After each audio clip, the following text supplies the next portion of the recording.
یہ بالکل ہمارا حتمی طور پر مطالبہ ہے، اس کے بغیر ہم یہاں سے نہیں ہلیں گے انشاءاللہ تعالی۔ بیٹھ گئے یہاں پر آ کر، بتاؤ کہ تم نے اپنے انتظامی اخراجات میں 25% اضافہ کیوں کیا ہے جب حالات یہ ہیں؟ یہ بتاؤ کہ تم اپنی مراد چھوڑنے کے لیے کیوں تیار نہیں ہو؟ تم پیٹرول فری استعمال کرو، ایک مخصوص طبقہ ہے افسران کا، فوج میں بھی ہیں، بیوروکریسی میں بھی ہیں، سیاستدانوں میں بھی ہیں، اور اسی طرح سے ججز میں بھی ہیں، ان کی بجلی فری، ان کی گیس فری، ان کا پیٹرول فری، ان کی گاڑی فری، ان کی رہائش فری، اور مصیبت کس پہ ڈال رہے ہو؟ غریب کے اوپر، مڈل کلاس پر، اور ہم یہ بجلی کے بل ادا کرتے ہیں۔ بہت تماشا ہو گیا، اب انہیں اپنی مراد چھوڑنی پڑے گی۔ یہ دھرنا ان سے مراد کم کروائے گا، چھوڑوائے گا انشاءاللہ۔ تیار ہے اس کے لیے؟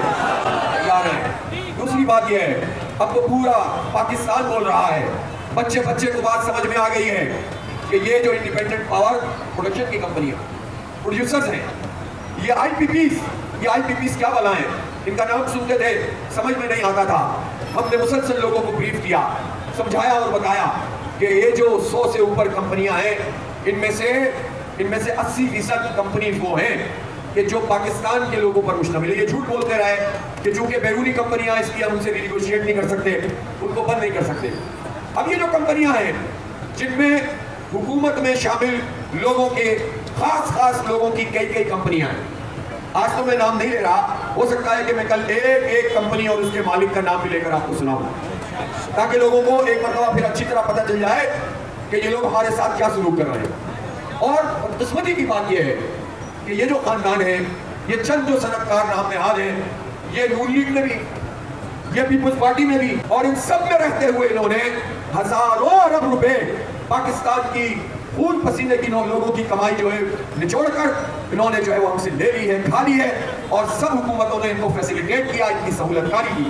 باقی کے پیسے ہم ادا کر رہے ہیں، اور بھائی یہ سارے پیسے ہم کیوں ادا کریں؟ ہم ادا نہیں کریں گے اب انشاءاللہ، ہمیں ریلیف دینا پڑے گا، ہمارے بل کم کرنے پڑیں گے، پیٹرول کی لیوی ختم کرنی پڑے گی۔ میں حکومت سے یہ کہنا چاہتا ہوں، یہ کون سی مجبوریاں ہیں جو ہمیں نہیں پتہ چلتی، آپ کو پتہ چل جاتی ہیں، اور آپ یہ کہتے ہیں کہ مجبوریوں کی بنیاد پر ہم ان سے نیگوشیٹ نہیں کر سکتے۔ جو کرائے کے مکان ہیں، کرایہ کم ہے اور بجلی کا بل زیادہ ہے، میں صحیح کہہ رہا ہوں یا غلط کہہ رہا ہوں بتانا؟ اور اس صورتحال میں لا کر اس حکومت نے ہمیں ڈال دیا ہے جس کی اپنی کوئی ساکھ بھی نہیں ہے، کوئی ان کی بات سنتا بھی نہیں ہے، اس لیے کہ یہ فارم 47 کی پیداوار ہے، ووٹ ان کو ملے نہیں ہیں، زبردستی مسلط کر دیے گئے ہیں، اور یہ فیصلے عوام دشمن فیصلے کر رہے ہیں، یہ انویسٹمنٹ کر رہے ہیں، پیسہ خرچ کر رہے ہیں، لیکن میڈیا کو خریدنے کے لیے کر رہے ہیں، تاکہ جب یہ ہم پر پیٹرول کے پمپ گرائیں تو میڈیا میں 4 لوگ کہیں کہ بھئی اس کے علاوہ تو کوئی حل ہی نہیں ہے، یہ کیا کریں، مجبور ہیں، یہ کوئی مجبور نہیں ہے، یہ تو جاگیردار پیسے نہیں دے، تنخواہ دار سارا بوجھ ان جاگیرداروں کا اٹھائے، یہ نہیں چلے۔ جب ہم نے یہ طے کیا ہے کہ تصادم کے ذریعے نہیں جائیں گے تو پھر ہم یہاں پر آ کر بیٹھ گئے۔ اب حکومت کے اوپر ہے کہ وہ اگر ہمارا راستہ روکیں گے، ابھی ہم دیکھتے ہیں انہوں نے کسی کمیٹی کی بات کی ہے، انہوں نے کمیٹی کی بات کی ہے، اور میں یہ کہنا چاہتا ہوں حکومت سے کہ یہ جو مختلف قسم کے لوگ آ کر پریس کانفرنسیں کرتے ہیں، یہ دھندا نہ کریں، سیدھا با اختیار ایک کمیٹی بنائیں، وہ با اختیار کمیٹی جماعت اسلامی کی کمیٹی سے بات چیت کرے گی۔ میں ابھی تھوڑی دیر میں انشاءاللہ مشورہ کر کے وہ کمیٹی، اس کا اعلان ہم میڈیا پہ کر دیں گے، ٹھیک ہے؟ وہ بھی با اختیار ہوں گے، یہ بھی پوری بات کریں گے، اور ہمارا تو کوئی بہت راکٹ سائنس ہے نہیں، ہم تو عوام کے ریلیف کے لیے آئے ہیں، ہم تو اس لیے آئے ہیں کہ لوگوں کو کچھ بھلا ہو جائے، یہ پریشانی دور ہو جائے لوگوں کی، یہ بجلی کے بلوں کے مارے ہوئے لوگوں کو کچھ ریلیف مل جائے، یہ تنخواہ دار لوگوں کو کچھ ریلیف مل جائے، اور یہ آئی پی پیز کے جو ظالم لوگ ہیں ان کو لگام دے دی جائے۔ ہم بس اس لیے آئے ہیں، اس لیے ہم اپنی کمیٹی کو یہ ضرور کہیں گے کہ پہلے ہی میٹنگ میں اندازہ کر لو کہ یہ محض ٹالنے کے لیے کمیٹی بنائی ہے حکومت نے، یا پھر یہ واقعی سنجیدہ ہیں، یہ سنجیدگی سے کام کریں گے، ہم بھی سنجیدگی کا مظاہرہ کریں گے۔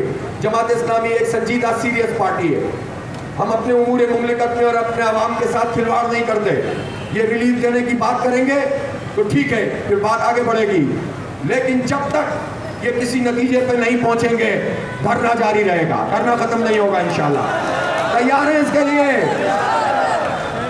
اور آپ کو میں بات بتاؤں، میں نے آج اپنی خواتین نظم سے بھی بات کی ہے اور وہ بالکل تیار ہیں. اگر ہم انہیں کل کہیں گے کہ خواتین کا جلسہ عام اس مری روڈ پہ ہو رہا ہے تو وہ کل ہزاروں کی تعداد میں اپنی مائیں بہنیں یہاں پر آ جائیں گی انشاءاللہ تعالی. ہم پرسوں کہیں گے وہ پرسوں آ جائیں گی. میں اب NLF سے کہتا ہوں, میں طلباء سے کہتا ہوں, میں مزدوروں سے کہتا ہوں, میں کسانوں سے کہتا ہوں, میں اپنی قوم کے نوجوانوں سے یہ اپیل کر رہا ہوں کہ اس دھرنے میں آئیں. تاجروں سے کہہ رہا ہوں, صنعت کاروں سے کہہ رہا ہوں, پورے پاکستان میں آپ کی آواز ہے یہ دھرنا. آئیے اس میں شرکت کیجئے, اپنی بات کیجئے. سب کے لیے پلیٹ فارم کھلا ہوا ہے, ہر پولیٹیکل ورکر کے لیے کھلا ہوا ہے. آئیں اور اپنی بات کریں, قوم کو اس مسئلے سے نجات دلانے کے لیے اپنا رول ادا کریں. اور میں حکومت سے یہ بات کہنا چاہتا ہوں کہ ہمارے جتنے بھی کارکن انہوں نے گھروں پہ چھاپے مار کر گرفتار کیے ہیں اور دفتروں پہ چھاپے مار کر گرفتار کیے ہیں یا اسلام آباد سے گرفتار کیے ہیں, ابھی کیا ٹائم ہو رہا ہے, فوری طور پر ان کو رہا کیا جائے, فوری طور پر رہا کیا جائے. یہ رہا ہوں گے تو ہم سمجھیں گے کہ آپ مذاکرات میں سنجیدہ ہیں, اور اگر یہ رہا نہیں ہوں گے تو پھر ہمیں پتہ چل جائے گا کہ آپ بھی بس ایسی باتیں کر رہے ہیں. فوراً ان کو رہا کریں اور سیدھے طریقے سے یہ ہمارا آئینی حق ہے, جمہوری حق ہے, سیاسی حق ہے کہ ہم عوام کی خاطر یہاں پر دھرنے پہ بیٹھے ہیں.